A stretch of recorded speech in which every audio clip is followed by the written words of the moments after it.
and there's a lot of it. So without further ado, I will pass it over to you, sir. Thanks, Mike. Thanks to the OCBC and to Charitable Ventures for leading the charge here. Thanks, Micah, and others who coordinated this meeting today. So I have a lot to talk about because we have a very powerful Orange County economy that we all need to understand. And so I've been asked to present the socioeconomic profile of Orange County's economy. I'll talk about the industries, the industry clusters, the workforce, a little bit about the demographics at a somewhat high level, all of which, of course, feeds into the sort of data-driven decision-making that I hope will come out of the whole CERF process. We're really in a very fortunate period of time where the level of data, the detail that's available, not just at the county level, but below the county level, has never been better. And then the tools that we have to analyze it, such as Esri and so on, have also never been better. So I'm looking forward to seeing the final product of this full research effort. I've been given 25 minutes, and if you've taken a quick look at my slides, you'll see that I have quite a number. So I'm going to get going. I may stop at a couple of points to see if there are some questions. I can't see the Q&A during the course of my remarks, so I may stop. And then if Micah, if you see anything that is a pressing question, just ask me to stop and I'll take it. Fantastic. So let's begin. Yeah, okay. And we also have the time in the deep dive after the to go further into it. So correct. And so my plan is to maybe take one or two questions at a couple of points where I stop, and then leave the rest for the deep dive that comes later. Just some high level numbers to kick this off. Orange County is a large, prosperous region, 3.2 million in population, the third largest county in California, also the third largest in terms of household employment. So these are the people who live, these are the workers who live in Orange County, whether they work in Orange County or not. The non-farm job numbers refer to payroll or wage and salary jobs that people have here in Orange County, whether they live in Orange County or not. So there's more on that a little bit later on. The unemployment rate matches that of the United States at 3.4%. It's typically among the lowest in California, currently the fifth lowest. So that's always been one of the amazing features of Orange County's economy. Its personal income on a per capita basis is an overall gauge of economic well-being, and with $81,000, that's the 9th highest in California. So certainly one measure of well-being Orange County shows strongly. The median household income is 18% higher than California's as a whole at $100,000 plus. Okay, so give me a second because I'm having some, there we go. And it's a diverse community. Now, we're going to come back to some of these slides in a little bit, but the point is that whereas Orange County is often stereotyped as being predominantly a white county, that is not the case, has not been the case for quite some time. As of 2021, about just under 40% of the population considers itself to be white. You've got a significant Hispanic or Latino share, his significant Asian share, as well as other ethnicities and communities represented as well. We're going to be looking at, in greater detail, at the industries that make up Orange County's economy, but just a quick look. I just want to point out that there's some significant regional strengths. This is where Orange County gets its economic strength, is its ability to grow from medical devices industry, information technology, business services, and financial services, as well as, of course, the well-known hospitality and tourism sector of the economy. These are the pillars of the economy that help it grow. There are other local services and industries that give Orange County and its communities the character and the amenities that they have. And so a few of those are shown here, okay? Now, as good as the picture might be that I have just painted, the fact of the matter is that we still have a county with several challenges. The median price in this Orange County housing market, as we all know, is among the highest in California and the nation. That means that affordability is among the lowest in California. Nationally, it's the lowest here in Southern California. Rents are also among the highest in the California economy as well as nationally. The rent burden is high. 56% of renters spend at least 30% of income on rent. Poverty, 9.9% based on the U.S. Department of Commerce readings, 13th lowest among the counties in California. So that's a quick snapshot of the Orange County economy. We're going to do a deeper dive right now. So let's take a look at the economy and its industries.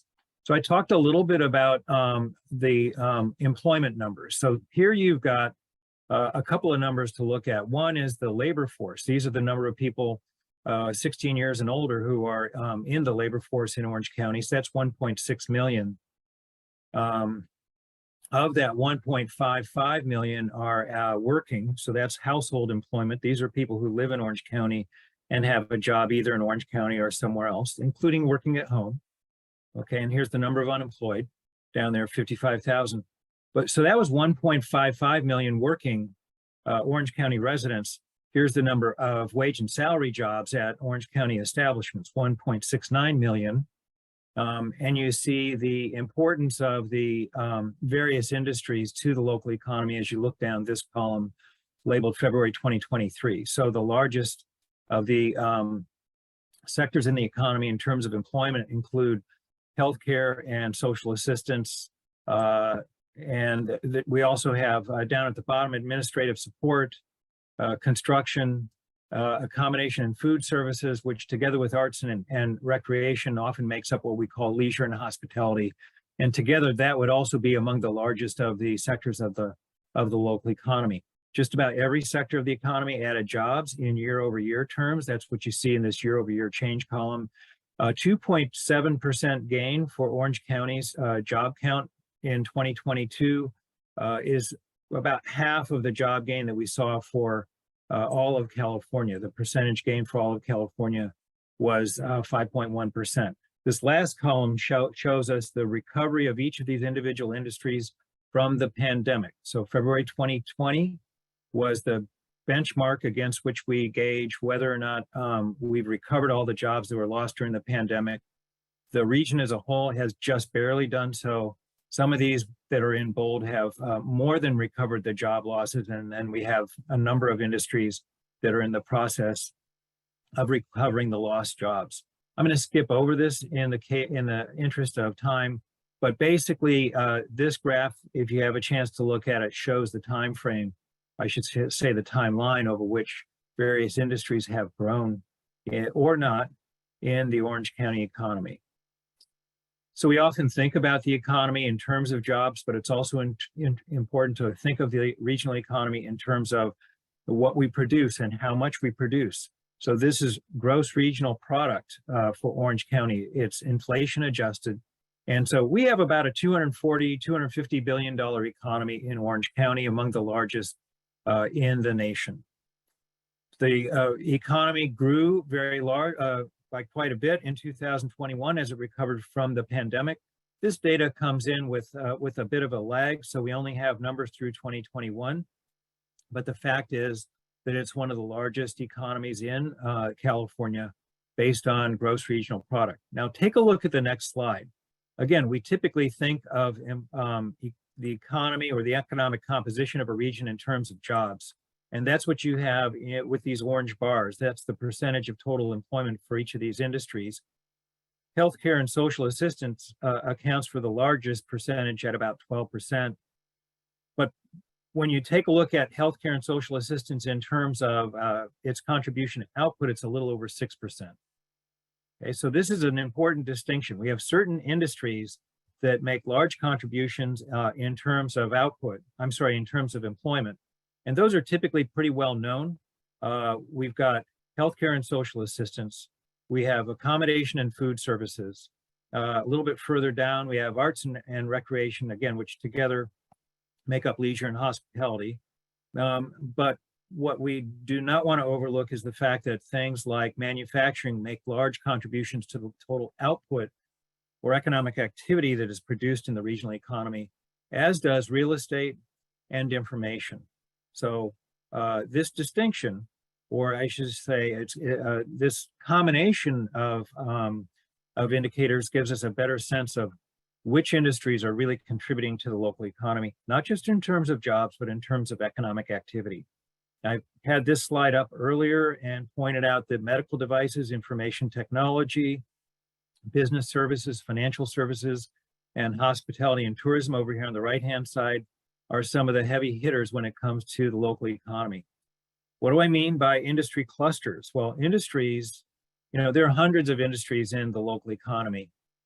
Some industries have very strong linkages to other industries, and so we identify those and we organize the industry data around those industry clusters.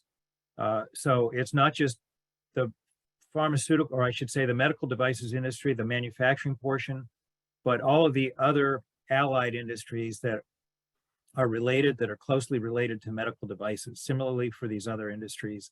And so when we take a look at those industry clusters, we really get a much better idea of the composition of the local economy, where its strengths are, and so on. Moving forward then, it's just a good idea for us to identify the traded industries versus the local industries. And, not everybody works with this terminology, so I thought I'd add a little bit of information, just some very commonplace kinds of descriptions. Traded industries basically produce goods and services that have markets that extend beyond the county.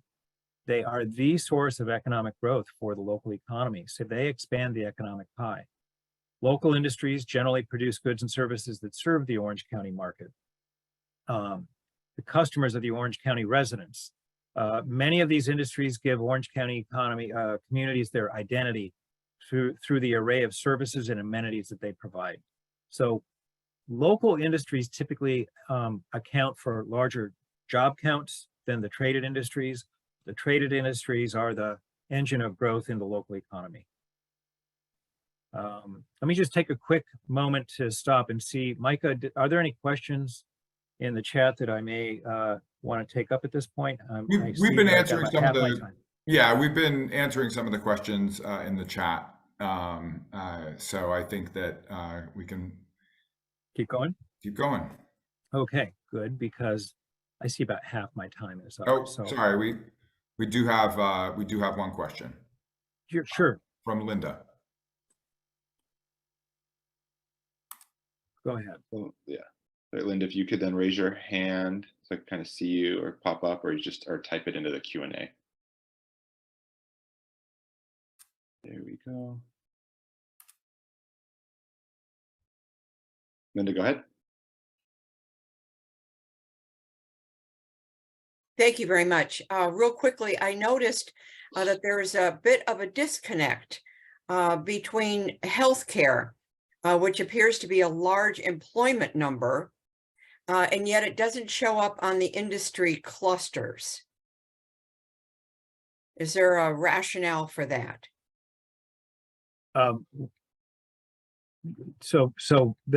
We have had to include a subset of some of these indicators. And so I'll have to double check on that, Linda, to see why it is not shown there. I think what we wanted to do was emphasize some of the traded industry clusters alongside the other industry clusters. It probably is not among the highest ranked. There are several more industry clusters. We just had a selection of industry clusters in that particular slide. So we will go back and take a look to see where healthcare happens to be placed. My guess is that it's, in terms of its ranking as an industry cluster, it's probably not a whole lot higher than the typical ranking for the state as a whole and for other counties. So that may be why it didn't show up. So it has about the same percentage contribution to the local economy as it has in every other county economy, is what I'm saying. Okay. Okay, so I think I'm going to move along. Let's talk a little bit about the county workforce. We have an educated workforce in Orange County. If you take a look, and so here you've got some comparisons of the percentage of individuals over the age of 25 that have various levels of educational attainment. If you take a look at the blue bars, let's just, for the sake of simplicity, just add bachelor's degrees and graduate degrees together for Orange County. Over 40% have some college degree or higher level of education. By comparison, the state as a whole has about 36% falling into that category. We have about equal shares of people with associate's degree and some college, somewhat lower. So with the higher levels of educational attainment, bachelor's degree and above, it should be no surprise that when it comes to high school graduates and those with less education, it represents a smaller percentage of the total pie. I talked about this from the outset when I was giving you the overview, and I just want to point this out again. We are a net importer of workers. What do I mean by that? Well, again, that civilian employment, the number of people who, workers who reside in Orange County is about 1.55 million individuals. The total non-farm employment, though, is quite a bit higher, almost 1.7 million people. So basically, this gap between the gray line and the orange line represents the number of jobs that have to be filled by people who come into the county from elsewhere. Not to mention the fact that at least some of the people who are represented by the orange line actually leave Orange County and go work in other counties.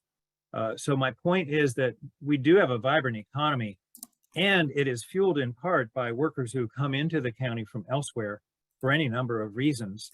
And so as we look at economic resilience, we have to recognize that it is not just a county issue, but really, in a manner of speaking, it's also a regional issue that I think we're all aware of.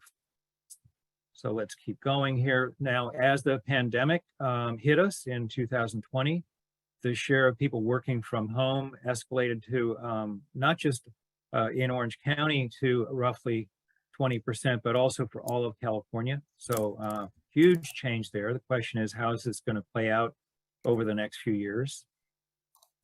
We also have obtained information from the EDD on occupational employment and wages. So everything that you've seen up to this point had to do with industries and industry clusters. But now we're going to turn our attention to data from a different set of data that tells us about the workers in Orange County.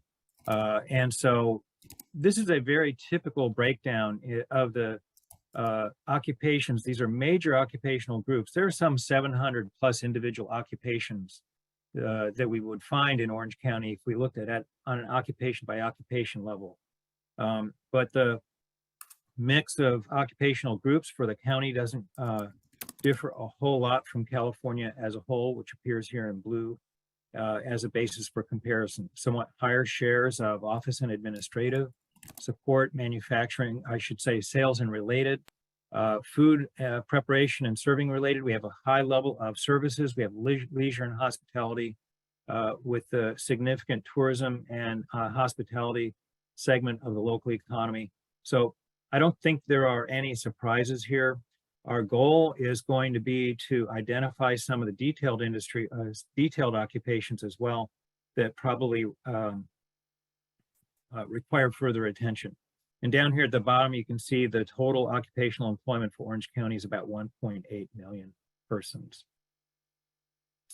In terms of wages, first off, looking at the box here, the mean average occupational wage for Orange County is about $67,000, almost $68,000, a little bit less than the state as a whole. You've got different types of occupations and the wages that are shown here, a couple management at the 100,000 mark, a number of industry or occupations that that pay in the neighborhood of $90,000 to $100,000. All the way at the bottom, we see here that food preparation and service related pays about $30,000. These are not full-time equivalent wages. These are the wages based on actual data of wages paid to workers in Orange County for the year 2022. So you can see we've got quite a range of wages. And keep in mind, these are wage numbers based on occupations. When we look at average wages by industry, not that I've introduced that, but if we were to look at average wages by industry, that would include the CEO as well as the janitor. And so you get a lot of noise in average wage by industry information. You get a clearer picture of who's making how much when you look at occupational wages. Now we're going to take a look at county demographics. First off, the total population for Orange County, it peaked in 2020. Actually, it hit a plateau in the late teens, not unlike many other communities here in Southern California. So around 2017, 2018, many counties and individual cities around the region hit a peak and plateaued just prior to the pandemic. And then we saw a slide in population here in Orange County in the couple of years since the pandemic began. I would not be surprised to see this turn around as we move into the next couple of years. If we take a quick look at the sources of change in Orange County's population, I direct your attention to the two columns in the middle, because the sum total of these two columns tell us about what's happening, what the change in population is for Orange County. And so we have, if we go from 2010 all the way to 2014-15, both of these were contributing to population growth. We have positive numbers up to that point. Net migration from 2015-16 forward, as you can see, it turned negative. We're not necessarily talking about people leaving the state of California, more likely moving from Orange County to adjacent counties like Riverside, San Bernardino, perhaps to San Diego County. But what happened as we moved further down here just prior to the pandemic was that the number of people leaving the county due to net migration exceeded the natural increase, which is the births minus the deaths over here on the left-hand side. And over the succeeding years, we saw that net migration accelerated, not unlike many other coastal counties in the state of California. So I expect this is going to be turning around. Not that we're in the business of forecasting demographics as a part of this project. This will likely turn around, and then the natural increase will likely turn around in the next couple of years. There's a lot of data there. I'm sorry I didn't have a chance to go into greater depth, but let's take a look next at the ethnic and racial composition of Orange County. And as I said before, I think a lot of people believe or have the perception that it is predominantly a white county. That has not been the case for at least a few decades, a couple decades or more. And it is certainly not the case right now. As of 2021, about 38% were white, 34% Hispanic or Latino. Asians accounted for about 22%. We have some of the other percentage that are represented here. The average age of Orange County residents has been on the rise. So back in 2010, it was 36 years. It's currently at 39 years. This is a graph that I think we really should all pay attention to, because it represents a couple of challenges that the county as well as the state face over the next decade or so. Over here on the left-hand side, the State Department of Finance has projected that we will at some point resume population growth in Orange County. We expect to see population growth through the year 2035. So that's just about a dozen years away. But the mix of population in terms of age groups really is going to change our workforce. We're going to be seeing a decline in the number of people who are of prime working age. That's people between the ages of 25 and 64. We're also going to see an increase in the number of people who enter retirement, leaving the labor force. So that's the black line down here. And the real challenge is that, especially from about the middle of this decade going forward, the number of people leaving the labor force is going to exceed the number of people coming into the labor force from the 18 to 24 age group. So we're going to have a labor force gap, and it's going to be compounded by the fact that this is an expensive county in which to live, whether you own or you rent. So in order to address this issue, which is to ensure that this vibrant economy we have continues to grow at its potential, we're going to have to ensure that it has a sufficient number of workers. We've already seen that already imports a significant number of workers at this time. But in order to continue to grow, we're going to have to address the other gap, which is housing. So let's talk a little bit about that, and I'll be wrapping up in the next minute or so. Median price in Orange County in excess of $1 million. That's been the case for quite some time. No surprise there. It's quite a bit higher than the US as a whole. Sorry, quite a bit higher than California as a whole.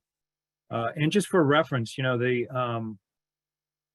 US median price is about half the California median. So Orange County's median price is well above that of the nation as a whole. You get a sense of that looking at the affordability. This is the percentage of people, households, that can afford the median priced home. For Orange County in the most recent quarter, it's about 12 or 13% over here on the far right-hand side. Somewhat worse than California as a whole, which is also fairly low, certainly in comparison to the US as a whole, where affordability, not great, but it's still, it's 38%. So rents are also high by any measure of comparison. So we've got an average rent of $3,000 for Orange County compared to $2,000 for the US as a whole. The housing stock, which is this blue line here, has typically grown over time. So you would think, okay, not so bad. And the mix of housing has largely been single family detached, as well as some additional single family attached. We've got the multifamily over here on the right-hand side. But let's take a look at some of these other numbers, because I think this is that challenge, the housing gap that accompanies the labor force gap that I mentioned a moment ago. This graph shows the total number of housing permitted units for the county going back to 2010, never exceeding 12,000 units. This box over here tells us that Orange County, based on SCAG numbers, has a housing need of about 184,000 units, or about 18,000 per year. So you can see that even though the county needs about 18,000 additional housing units per year to mitigate price increases, overcrowding, rent burdens, and so on, it's not coming anywhere close to meeting this housing number. So that's a huge challenge for the county going forward. And so there's more to be said about that. Let's see, I got to wrap up. I mentioned this at the beginning. The most general measure of economic well-being is per capita income. Orange County fares relatively well in comparison to LA, our neighbor, as well as California. The median household income for Orange County is about $100,000. That's somewhat higher than California as a whole, has been for quite some time. There's a high correlation between income and educational attainment. I think we all know that. And that's what this graph shows. It shows that when you compare the person who has less than a high school degree with the person who has a graduate or professional degree, that person with a graduate or professional degree makes about 3 times that person who does not have a high school degree. That's a huge challenge for us as we go forward, not just in Orange County, but throughout California. We also show here the household income by ethnicity, above average for whites and Asians, below average for Blacks, Hispanics, and Native Americans, and Pacific Islanders. Poverty rates, it's the other way around. We've got higher poverty rates among Blacks, Native Americans, and Pacific Islanders. The average is over here on the far right-hand side at 12.3%, at 9.9% for the county of Orange. Housing burden, just wrapping up here, I already mentioned this, better than 50% of renters have a housing burden. That is to say they spend at least 30% of their income on rent. That's pretty much universally the case across all ethnicities and races here in Orange County. Just a couple more pointers before we wrap up. Mean commute time, not too bad for Orange County at 26 minutes. But again, we need to keep in mind that Orange County draws a number of commuters in from adjacent counties, and we need to bear that in mind as we look at Orange County's future. The percentage of people who are uninsured in Orange County is relatively low. We have a number of other indicators that we're working to build out. The pollution burden, which varies depending on the community you happen to live in, but it tends to be most severe or more severe for the inland communities. And then there are various measures of distress. There's a pure distress community index, and it shows that Orange County fares relatively well compared to some of the other neighboring counties here in Southern California. I know I've raced through some of these last slides, but I do want to step aside and enable the group to continue with the agenda items, and then we're going to have the deep dive starting around 9:30. Is that right, Micah? Yeah, I mean, with the conversation about our HRTC process may extend a little bit beyond 9:30, but there are some really important questions in the chat that have been raised about, okay, so these are the kind of, raw number of jobs, but really how do we measure job quality? Not just things like higher wage jobs, but things like the resilience of jobs, its ability to withstand things like the pandemic, the climate friendliness of jobs, and so on. And we've had actually some presentations that have spoken to that, but I do want, so we'll come back to that if you can